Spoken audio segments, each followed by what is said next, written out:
Hello, I'm here with Rachael Treasure, who is our fantastic host today, who's flown all the way from Tasmania to attend our regional regenerative ag farming forum. We're thrilled to have you here, Rachael. Thank you so much for the passion you've brought to today's discussion.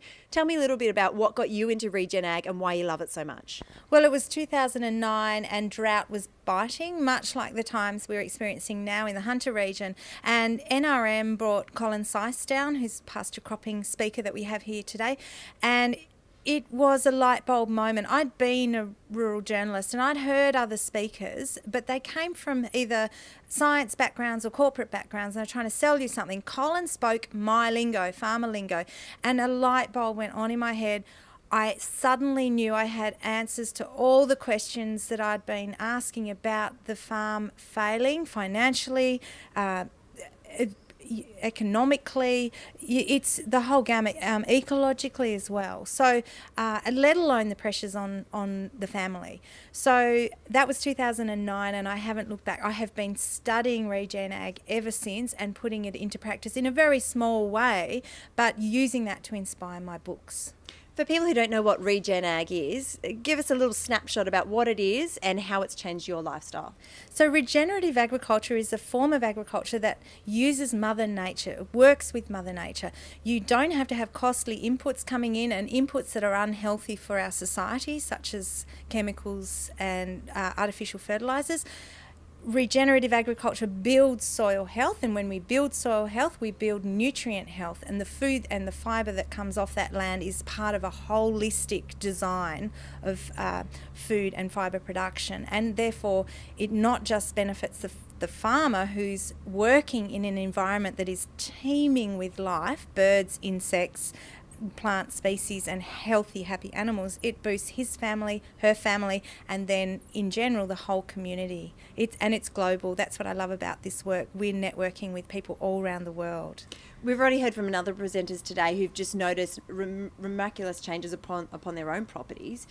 You said you've seen it at home. There's a lot of people here today lapping it up. You think we're going to see this spread even further? I think pictures paint 1,000 words, and we're seeing some slides up there of this dynamic, amazing forward movement. We're seeing slides of people with their old mindset, because let's face it, it's a mind change first. You have to change your thought patterns. We've seen people who've had those paradigms in the past in droughts, and then they show the slides of the same landscape. Even 2 years later, you're getting amazing results. 10 years later, life is transformed. So I think when people are suffering, and I know people would be suffering with drought today, consumers are demanding more food that is purely produced, and pure meaning ecologically sound. So I think the drivers are all there for this event to really be a major ripple effect out into our agricultural community.